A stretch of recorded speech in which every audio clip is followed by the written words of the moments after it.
काम नहीं। धम्म ही आपको सिखाते रहे, धम्म ही सीखते रहे और सिखाते रहे। वही धम्म कई तरह से भगवान बुद्ध ने सिखाया। कहीं पर वो गाथाओं के हिसाब से सिखाते हैं, कहीं पर वो पद्य कविताएं बोलते हैं, कहीं पर वार्तालाप करते हैं, कहीं पर वाद विवाद करते हैं, कहीं पर कुछ इशारे कर देते हैं और कहीं पर कुछ और कर जाते हैं जिसको हम डिफाइन नहीं कर पाते। हमारे जो है पुराने जितने भी साहित्यकार हैं, लेखक हैं, चिंतक हैं, वो भी उसको डिफाइन नहीं कर पाए। तो बुद्ध क्या कहना चाहते थे? समय के हिसाब से समय चलता चला गया। बुद्ध ने उस समय क्या कहा होगा, धीरे धीरे वो बदलता रहा और आगे आके उसमें विकृति आती रही। तो आपने साहित्य पढ़ा होगा, मेरे साथी पढ़ रहे हैं बहुत साहित्य, और काफी साहित्य में कई जगह दिया गया है। बौद्ध साहित्य के अंदर भगवान बुद्ध के जीवन में कई सारे प्रतिहार देखने को मिलते हैं। बहुत अच्छा शब्द है प्रतिहार, इसे चमत्कार के नाम से भी जाना जाता है। क्या वास्तव में ऐसा हो सकता है? बहुत चिंतनीय विषय है ये। विषय क्यों चिंतनीय? कि हमारे आध्यात्मिक गुरु भंते संरचित के बारे में क्या जानते हैं, उनका नजरिया कैसा है, बाबा साहब का नजरिया कैसा है, ये हमें चिंतन की तरफ प्रेरित करता है, चिंतन की तरफ ले जाता है कि आप सिर्फ किताबों को मत पढ़िए। बाबा साहब भी कहते हैं किताबों को ही मत पढ़िए, उस पर चिंतन करिए, क्या ये आपके लिए शुभ है? तो वास्तव में क्या ऐसा हो सकता है? या जब ये साहित्य लिखा गया था तब तब तक धम्म का विकृतीकरण हो चुका था? चिंतनीय बात। आप सोच सकते हैं कि 100 साल के अंदर कितना विकृतीकरण हो जाता है। आप अपने संविधान को देख सकते हैं, कितना बदलाव आ गया है। जो संविधान लिखा गया था चहुमुखी विकास के लिए, और आज धीरे धीरे करके उसमें कितने बदलाव कर दिए, कितने संशोधन कर दिए, कितना बदलाव आ गया उसके अंदर। तो जो संविधान हमारे चहुमुखी विकास के लिए रखा गया था, उसमें बदलाव करके कर करके हमारे रास्तों को अवरुद्ध किया गया। क्या ऐसा अतीत में नहीं हुआ होगा? सोच सकते हैं। लेखकों के समझ में न आया हो कि ये क्या है, बुद्ध यहां पर क्या कहना चाहते हैं, कैसे हुआ। तो उन्होंने अपनी समझ के हिसाब से लिखा, अपनी समझ के हिसाब से उन्होंने उसको समझा, उन्होंने अपनी समझ के हिसाब से ही उस प्रतिहार समझ लिया, चमत्कार का रूप दे दिया और लिख दिया उसको। क्योंकि भगवान बुद्ध अनुत्तर है। एक गुण भगवान बुद्ध का ये भी एक अनुत्तर है। आप बुद्ध वंदना में देख सकते हो, सुगतो लोक विदु अनुत्तरो। भगवान बुद्ध अनुत्तर हैं, उस काल के सर्वश्रेष्ठ वो व्यक्ति हैं, अपने काल के सर्वश्रेष्ठ व्यक्ति हैं, उनके बराबर कोई दूसरा नहीं था। उनके सामने उनके समकालीन 62 मत चल रहे थे। 62 मत जो चल रहे थे विभिन्न विचारधारा के, उनसे वाद विवाद हुए, तर्क वितर्क हुए, शास्त्रार्थ हुए, और आखिरकार सारे के सारे मत जो है भगवान बुद्ध की शरण में आ गए। तो उस समय के भगवान बुद्ध जो है सर्वश्रेष्ठ व्यक्ति थे, वो परम थे, उनके बराबर कोई नहीं था, वहां तक कोई भी नहीं पहुंचा था, भगवान बुद्ध के बराबर कोई भी नहीं पहुंचा था। जब उनके समय में, उनके सानिध्य में रहते हुए भी भगवान के समान दूसरा नहीं हुआ। देखिए, क्या संग में स्थित स्थिर नहीं थे, लेकिन भगवान बुद्ध के बराबर कोई नहीं था, उस समय नहीं हुआ। तो बाद में जब यह साहित्य लिखा गया होगा, तब तक मौखिक रूप से भगवान बुद्ध के उपदेशों को संभालना इतना आसान नहीं है। कुछ न कुछ उसमें गड़बड़ तो हुई है, कुछ न कुछ गड़बड़ हुई होगी, इतना संभव नहीं है। अतः भगवान की वाणी को उनकी समझ के अनुसार साहित्य लेखन नहीं हुआ हो। मैं लिखूंगा, अपने हिसाब से लिखूंगा, ऐसा ही साहित्यकारों ने लिखा होगा। ऐसा प्रतीत होता है कि बुद्ध की गहराई को बुद्ध ही बता सकते। बड़ी अच्छी बात कल बता रहे थे धम्मचारी बोधि प्रकाश जी, और सही बात है ये कि धम्मचारी बोधि सागर जी से किसी ने पूछा कि श्रोतापन्न की पहचान क्या होती है, तो कहा भाई मैं श्रोतापन्न नहीं हूं, मैं सक्रियतागामी नहीं हूं। अगर श्रोतापन्न की पहचान आपको करनी है तो आपको सक्रियतागामी बनना पड़ेगा। हाँ, आप एग्जाम लेने जा रहे हैं, 10वीं का एग्जाम लेने जा रहे हैं, और आपने 10वीं पास की नहीं है, तो आप कैसे ले सकते हैं एग्जाम? आप बच्चे को पढ़ाने जा रहे हो, 10वीं के बच्चे को, आपने 10वीं पास की है, तो आप बच्चे को सिर्फ 10वीं पास करके नहीं पढ़ा सकते, आपको ऊपर तक जाना पड़ेगा। तो उस समय बुद्ध की गहराई को सिर्फ बुद्ध ही बता सकते हैं। क्या इसका मतलब क्या है? बुद्ध ही प्रकाशित कर सकते हैं, बुद्ध ही खोल सकते हैं। बहुत सारे मिथक हैं, बहुत सारे प्रतीक हैं, और प्रतीकों की भाषा को हम जैसा का तैसा नहीं ले सकते। मिथकों की जो किंवदंतियां हैं, जो मिथक हैं, उनको जैसे ही एज इट इज नहीं ले सकते। उनका कोई मतलब है, उनका कोई भावार्थ है, वहां कुछ कथा है, कोई कहानी है उसके साथ।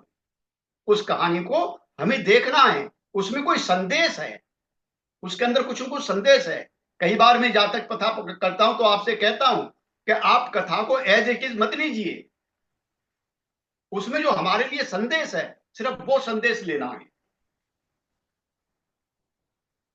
तो हम जैसा जैसा हमारे सामने आ रहा है ऐसा ही हम नहीं ले सकते। फिर भी इनको समझने के लिए, अगर इन प्रतीकों को हम समझना चाहते हैं, इन मिथकों को हम समझना चाहते हैं, तो हमें जो है संबोधि तक पहुंचना पड़ेगा। अगर हम संबोधि तक नहीं पहुंचेंगे तो इन मिथकों को हम नहीं समझ पाएंगे, हम जो है इन प्रतीकों को नहीं समझ पाएंगे, और बुद्ध बनना होगा। तब हम कह सकते हैं कि सुखो बुद्धान उत्पाद, बुद्ध का उत्पन्न होना सुखदायक है। तब हम कह सकते हैं अच्छी तरह से। फिर भी समय समय पर इसकी विवेचना होती रही है। बुद्ध ने क्या कहा था? केशकुत्य कालामों के यहां पर, कहे कालामो किसी बात को इसलिए मत मान लो कि वो किसी प्रतिष्ठित पुरुष द्वारा कही गई है, या परंपरा से चली आ रही है, या आपको अच्छी लग रही है, या समुदाय विशेष के द्वारा समर्थित है, और यहां तक बोल दिया बुद्ध ने कि वो मैं कह रहा हूं, इसलिए भी मत मान। बहुत बड़ा चैलेंज किया है। किसी भी धर्म संस्थापक में इतना साहस नहीं हुआ कि वो चैलेंज कर देता, स्वयं को चैलेंज कर देता। भगवान बुद्ध ने स्वयं को चैलेंज कर दिया। तो जो हम भगवान बुद्ध ने कहा, तो उस बात की समय समय पर विवेचना होनी चाहिए, वो होती रहनी चाहिए, तभी हम बुद्ध के सही ज्ञान तक पहुंच सकते हैं। क्योंकि भगवान का दृष्टिकोण वैज्ञानिक दृष्टिकोण। भगवान इस जगत में पहले वैज्ञानिक थे, बहुत बड़ी उपाधि है, उनसे पहले कोई वैज्ञानिक नहीं था। भगवान बुद्ध जो है इस जगत के पहले वैज्ञानिक कहा जाता है भगवान बुद्ध को। अतः उनके दर्शन को वैज्ञानिक नजरिए से देखना होगा। अगर हम वैज्ञानिक नजरिए से नहीं देखते हैं तो श्रद्धा का हमारा क्या मतलब हो जाएगा, वो अंधश्रद्धा में कन्वर्टेड हो जाएगी और हम क्या कहलाएंगे, अंधभक्त कहलाएंगे। कहीं हम अंधभक्त तो नहीं बन रहे। वास्तविक और साहित्य, वास्तविकता और साहित्य में अंतर होता है। साहित्य में साहित्यकार के अपने अनुभव लिखे जाते हैं, अपने विचार उसमें डाले जाते हैं, अपनी भावनाएं डाली जाती हैं उसके अंदर, अपनी कल्पनाएं डाली जाती हैं। लेकिन वास्तविकता होती है, लेकिन उतनी वास्तविकता नहीं होती। साहित्यकार उसको सजाने के लिए बहुत कुछ करता है, अपने साहित्य को सजाने के लिए। तो वास्तविकता और साहित्य में अंतर हो सकता है। फिर भी अगर वैज्ञानिक आधार पर देखा जाए तो हम घटना के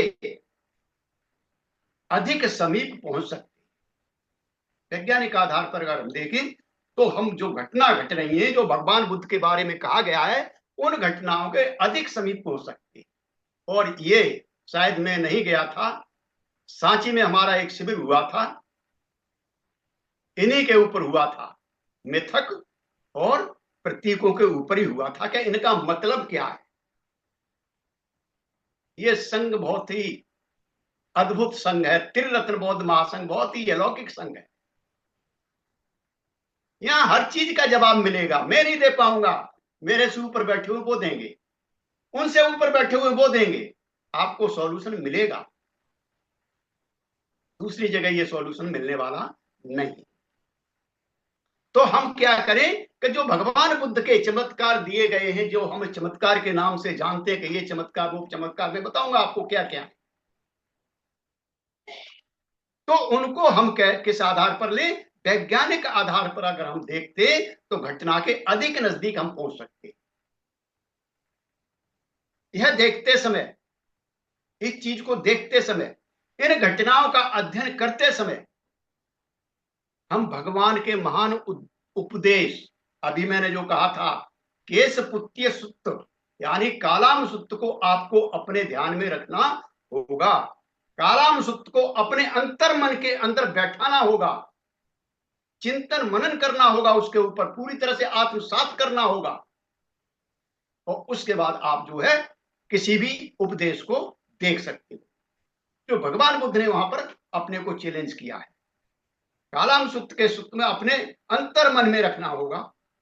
हमारे विचारों को, हमारी समझ को, हमें सोचने विचारने की स्वतंत्रता देता है। हमें ये कालाम सूत्र हमको हमारे सोचने की, विचारने की जो भी चीज है, हमको स्वतंत्रता का ये हमारा बहुत बड़ा औजार है। ये हमको स्वतंत्रता दे रहा है, हमें समझने के लिए, हमें विचारने के लिए, हमें अध्ययन के लिए सभी तरह की स्वतंत्रता दे रहा है। हमारे ऊपर कोई वजन नहीं है। भगवान बुद्ध हमारे ऊपर कोई वजन लादना नहीं चाहते, इसलिए ये हमको यहां स्वतंत्रता देता है। यह सूत्र हमें सोचने विचारने की स्वतंत्रता ही नहीं देता, ये भी बात है। आप सोचते हो सिर्फ स्वतंत्रता देता है, नहीं, ये स्वतंत्रता ही नहीं देता, बल्कि यह हमारे अंदर जीवन को विकसित करने का आश्वासन देता है, हमारे जीवन को शांतमय, सुखमय बनाने का भी आश्वासन देता है। 4 आश्वासन दिए भगवान बुद्ध ने कि आप अगर कालामो, अगर आप जिस तरह से मैंने बताया है इस तरह से चलोगे, आप लोभ के वशीभूत होकर के, द्वेष के भगीभूत होकर के और अज्ञान के वशीभूत होकर के इन बातों को नहीं करोगे, अपने मन से करोगे, स्वतंत्र होकर विचार करोगे, चिंतन करोगे, तो आपको चार आश्रम दिए भगवान बुद्ध ने। क्या दिया? कि यदि परलोक है, जिसको स्वर्ग कहते हैं, आप स्वर्ग में जाएंगे। आज महाकुंभ चल रहा है, लोग स्वर्ग में आप पहुंच गए, कल भी पहुंचे थे, आज भी पहुंचे कुछ स्वर्ग में। बहुत बीभत्स घटना है। मैं उनको दोनों हाथ जोड़ के श्रद्धांजलि देना चाहता हूं। जाने अनजाने वो अज्ञानतावश वहां चले गए, अपना जीवन खो दिया, कितने लोगों। लेकिन धर्माचार्य ने कह दिया वो तो स्वर्ग में चले गए, बस हो गया काम। तो भगवान बुद्ध कहते हैं अगर परलोक है, यदि दुष्कृत सुकृत कर्मों का फल विपाक है, तो निश्चय ही मैं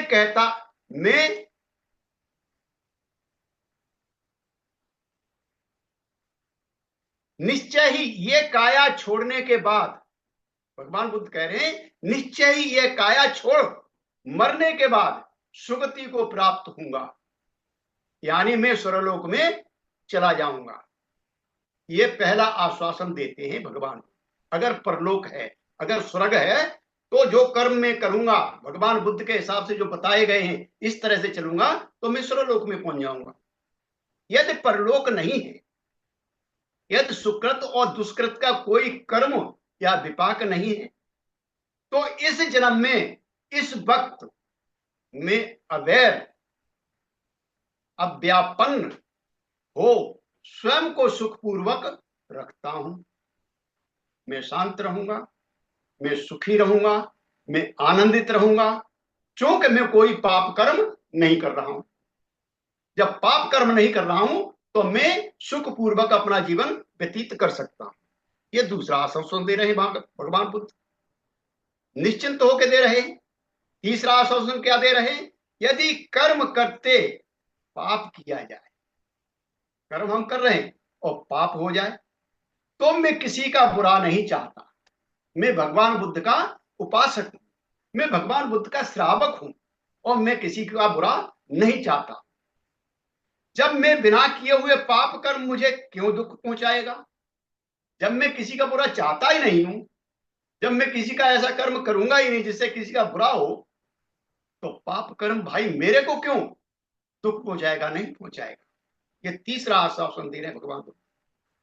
और चौथा आश्वासन दे रहे हैं कि यदि कर्म करते हुए पाप न किया जाए, तो इस समय मैं दोनों तरफ से मुक्त हूं, अपने को मुक्त देखता हूं, मैं बिल्कुल स्वतंत्र हूं, मेरे ऊपर कोई आरोप नहीं है, कोई दोष नहीं है, मैं अपने रास्ते पर सही हूं। और ये आश्वासन भगवान बुद्ध ये चौथा आश्वासन दे रहे हैं कि मेरा जीवन निष्कंटक कटेगा, शांतिपूर्ण होगा। ये चार आश्वासन देते हैं भगवान बुद्ध। यहां पर चार आश्वासन देते हैं। हमारे आदर्श बोधिसत्व बाबा साहिब भी कहते हैं कि बौद्ध साहित्य समुद्र की तरह अथाह है। बाबा साहब ने कहा ये कि बौद्ध साहित्य इतना बड़ा है कि समुद्र की तरह अथाह है, जिसको एक जीवन में पढ़ना बहुत ही मुश्किल है। इसकी था नहीं लीजिए जा सकती, इसके जो है अंदर तक नहीं पहुंचा सकता, कि तली तक नहीं पहुंचा जा सकता। इसे जैसा है वैसा ही नहीं लिया जा सकता। बाबा साहब कह रहे जैसा है वैसा ही नहीं लिया जा सकता। तो इसमें क्या है? इसमें बौद्ध वचन, बौद्ध दर्शन की हमें खोज करनी पड़ेगी। हमें जो है उसको तलाशना पड़ेगा कि इसमें बुद्ध वचन कौन से हैं, इसमें बुद्ध का दर्शन क्या है, बुद्ध का प्रकाश क्या है। हमारे आध्यात्मिक गुरु बनते संरक्षित भी एक बहुत ही उत्कृष्ट दार्शनिक थे। वो आप जानते हो अच्छी तरह से। उन्होंने भी काफी साहित्य लिखा है, और इतना साहित्य लिखा है कि आधुनिक जगत के हिसाब से, आधुनिक समय के हिसाब से जो धम्म हमें चाहिए था वैसा उन्होंने शायद दिया है, और बहुत सारा अध्ययन किया है उन्होंने। थेरवाद का अध्ययन किया उन्होंने, महायान का अध्ययन किया, वज्रयान का अध्ययन किया, तंत्रयान का अध्ययन किया, मंत्रयान का, सहजयान का, सारा उन्होंने नाथ पंथ का अध्ययन किया। हर जो संप्रदाय उनको बौद्धिस्ट मिला उन्होंने अध्ययन किया और उनको कंक्लूड करके जो आज के समय के हिसाब से जो रास्ता है वो इस संघ में स्थापित किया। वे बहुत ही अच्छे, उत्कृष्ट, उच्च कोटि के दार्शनिक थे, सुंदर वक्ता थे, उच्च कोटि के विचारक भी थे। वो, उनका चिंतन भी वैज्ञानिक आधार पर है, वैज्ञानिक आधार को मजबूत करता है उनका चिंतन। तब भंते क्या कहते हैं हम देखने वाले। प्रतिकार और चमत्कार के बारे में तो पहला प्रतिकार भगवान बुद्ध का। चमत्कार तो बहुत है, बहुत प्रतिकार और बहुत प्रतिहार दिखाए भगवान बुद्ध ने, लेकिन धीरे धीरे हम आगे बढ़ेंगे। तो इसमें क्या कह रहे हैं भंते जी, बौद्ध साहित्य में कई प्रतिहार मिलते हैं, कभी कई चमत्कार मिलते हैं। तो हम आज आकलन करते हैं कि भगवान श्रावस्ती में हैं, कई जगह पर यह प्रतिहार दिया गया है, कई जगह साहित्य पर आता है। तो भगवान बुद्ध अकस्मात साल के पेड़ के बराबर उठते हैं, ऊंचाई पर खड़े हो जाते हैं और नाना प्रकार से दोहरे चमत्कार वहां दिखा रहे हैं, दोहरे चमत्कार करने लगते हैं। क्या करने लगते हैं कि उनके ऊपर से आग निकल रही है आधे शरीर में से, और नीचे आधे शरीर में से पानी की धाराएं बह रही हैं। ये चमत्कार आपके बौद्ध साहित्य में मिलेगा पढ़ने के लिए। उन्होंने इस तरह से एक दिव्य शक्ति में खुद को तब्दील कर लिया और थोड़ी देर बाद क्या करते हैं, वो इतना चमत्कार करने के बाद वो एक बैल के रूप में परिवर्तित हो जाते हैं और बैल का कुबड़ वो ढीला है, हिल रहा है। फिर बैल क्या वो करता है, क्या उत्तर में गायब हो जाता है, दक्षिण में से प्रकट हो जाता है। वो पूरब में गायब हो जाता है, पश्चिम में से प्रकट हो जाता है। ऐसा भव्य चमत्कार विस्तार पूर्वक जो वर्णन किया गया है बौद्ध साहित्य के अंदर। कई सहस्र जीव, देवी देवता, असुर, नाग, किन्नर, ये सारे इस महान चमत्कार को देख करके बड़ा आनंद ले रहे, भावातिरेक कारण आनंद के उद्गार व्यक्त कर रहे हैं। यहां पर बुद्ध के एक बैल के रूपांतरण को लेकर कुछ नहीं कहूंगा। दंत या लोक कथाओं में बैल का एक वैश्विक प्रतीक है, इसे प्रतीक के रूप में सब जगह लिया जाता है। इसके लिए एक अलग से भंते जी कह रहे हैं, इसके लिए एक अलग से अध्ययन करना पड़ेगा, अलग से ये विषय हो सकता है। यहां पर हम क्या करेंगे, दोहरे चमत्कार के ऊपर ही हम केंद्रित होना चाहेंगे। तो सबसे पहले बुद्ध हवा में खड़े हैं। कुछ अन्य वर्णों के अनुसार मानो हवा के ऊपर ऊपर नीचे ऊपर चल रहे हैं, जैसे कोई हवाई मार्ग हो। यह एक बड़ी असाधारण महत्व की बात है, जो लोक परिवर्तन के महत्व को विशद करती है, उसे जो है निरूपित करती है। लोक परिवर्तन के विषय को निरूपित कर रही है। अर्थात ऊपर जो घटित हुआ वह पृथ्वी लोक या ऐतिहासिक लोक में घटित होने वाली कोई साधारण घटना नहीं है। यह भी जो दोहरा चमत्कार है वह साधारण अर्थ से पृथ्वी पर घटित होने वाले चमत्कार या जादू से बिल्कुल अलग है।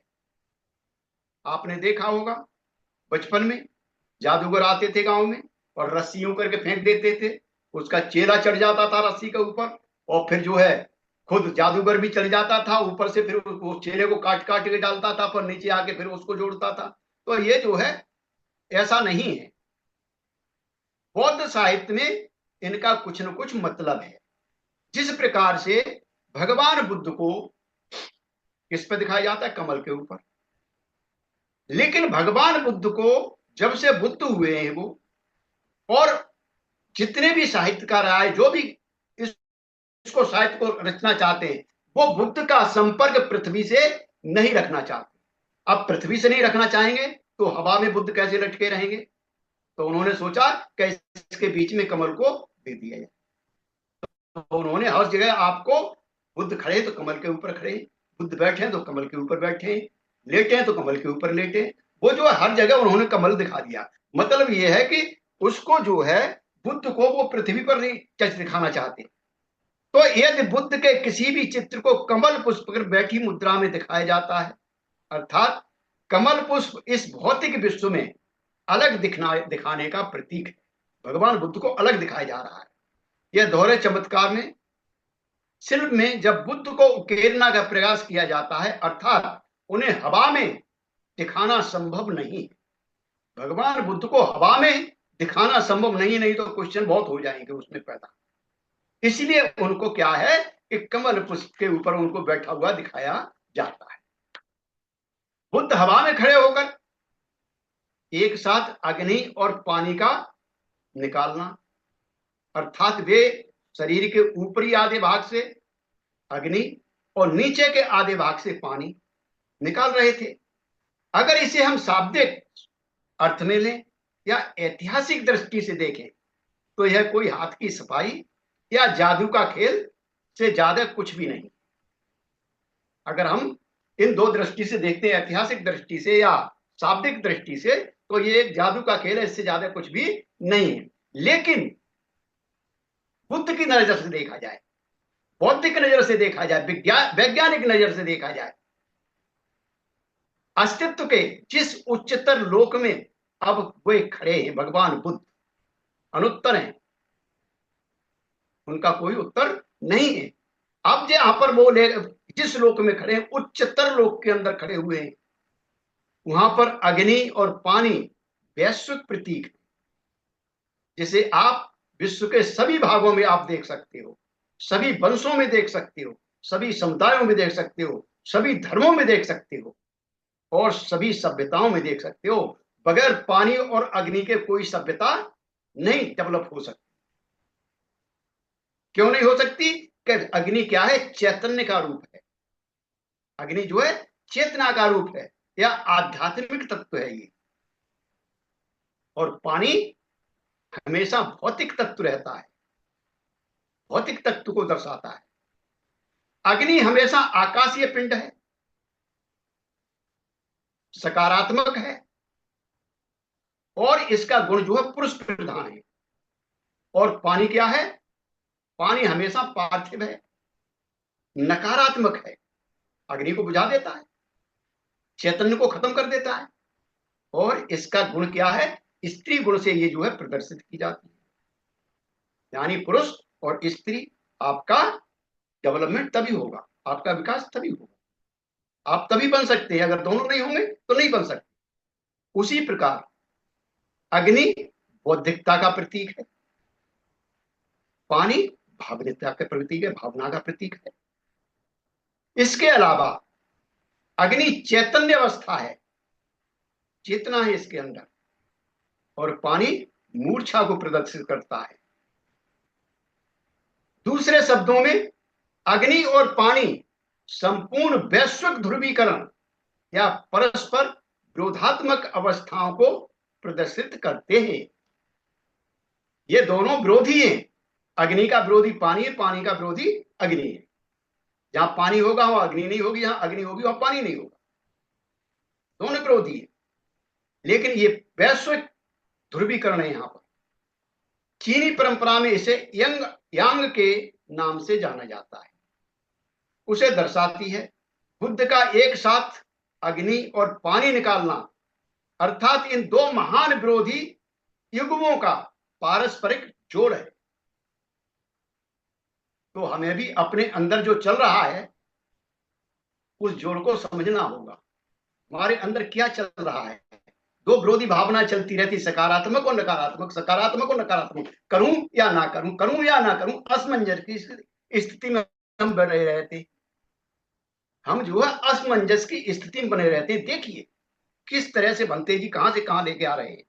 यह जुड़ाव और सभी संभावित उच्चतर स्तरों पर, जैसे विशेषतः संबोधि प्राप्ति के समय और तंत्र से, तंत्र में से क्या कहा गया है, युगंधरा, यानी दो को एक में होना, यानी दोनों को एक हो जाना, नकारात्मक और सकारात्मक दोनों जुड़ गए, और जब जुड़ गए तो जो होगा वो शुभ ही होगा, जो होगा वो अच्छा होगा, और ये एक दिखाई देने लगता है, एक रूप हो जाते हैं।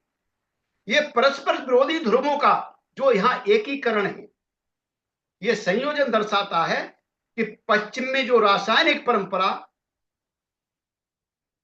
जो खोजी गई थी, वहां भी इसको लेकर के देखा गया है कि इस रसायन में पानी और आग के एकीकरण को क्या कहा जाता है पश्चिम के अंदर, कि लाल राजा और सफेद रानी की शादी होना। शादी क्या होती है, दो विपरीत लिंग का एक होना, शादी का मतलब है दो विपरीत लिंग का एक हो जाना।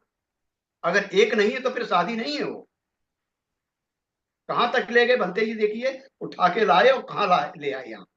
जब तक हम एक नहीं होंगे तब तक जो है वो शादी नहीं है। तो इसमें जो पानी और आग की शादी बताई गई है, लाल राजा अग्नि हो गई और सफेद रानी जो है पानी हो गया, और दोनों का एकीकरण जब हो गया तो इससे जो है ये हम जो है आगे बढ़ सकते हैं। तो इस प्रकार से हम इस चमत्कार को ले सकते हैं। तो भंते जी ने बहुत ही अच्छी तरह से इसको बताया है, क्योंकि संबोधि में परस्पर विरोधी जो परस्पर विरोधी जो तत्व होते हैं वो ध्रुवीकरण करते हैं और वो एक हो जाते हैं, और तब हम जो संबोधि की तरफ बढ़ जाते हैं।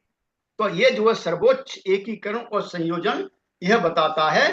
तो इस तरह से अगर हम देखेंगे तो हम जो है चमत्कार को सही हिसाब से समझ पाएंगे, नहीं तो हम जो है चमत्कार को चमत्कार के हिसाब से देखेंगे तो हम फिर जो है भटक जाएंगे, श्रद्धा की जगह हमारी अंधश्रद्धा हो जाएगी, हम आगे नहीं बढ़ पाएंगे। तो भाई और बहनों, ये चमत्कार पर थोड़ी सी बात थी, आगे और देखेंगे, बहुत चमत्कार हैं अभी तो। मार्ग संघर्ष है, स्वर्गलोक से भगवान बुद्ध का उतरना है, मुचलिंद नाग है, बहुत सारे चमत्कार हैं। ये तेजी आधुनिक हिसाब से हमको समझा रहे हैं, आधुनिक समय के हिसाब से हमको समझा रहे हैं कि इसको किस तरह से लिया जाए, वैज्ञानिक आधार पर कैसे लिया जाए। इनको ना आंख बंद करके इनको मत लीजिए, अगर आंख बंद करके ले गए तो बहुत मुश्किल है, क्योंकि हमारे कई साथी अड़ जाते हैं इन बात के ऊपर कि बुद्ध ऐसा कर सकते हैं, बुद्ध ऐसा कर सकते हैं, उनको उनकी वैज्ञानिक दृष्टि को वो अवरुद्ध करते हैं। भगवान बुद्ध की वैज्ञानिक दृष्टि है वो अवरुद्ध होती है इन बातों से। इसलिए अपने को खोल के पूरे माइंड से, क्योंकि कालाम सूत्र दे दिया भगवान बुद्ध ने, स्वतंत्र सोच का लिया आपको दे दिया, आप स्वतंत्र हैं सोचने के लिए, चिंतन मनन के लिए, ध्यान के लिए। आप उसमें जाइए, चिंतन में जाइए, ध्यान में जाइए और अपने को आगे लाइए। तो आपका बहुत बहुत साधुवाद, धन्यवाद, आपने मेरे को सुन लिया। मैं यहीं पर अपनी वाणी को विराम देता हूं। धम्म मित्र।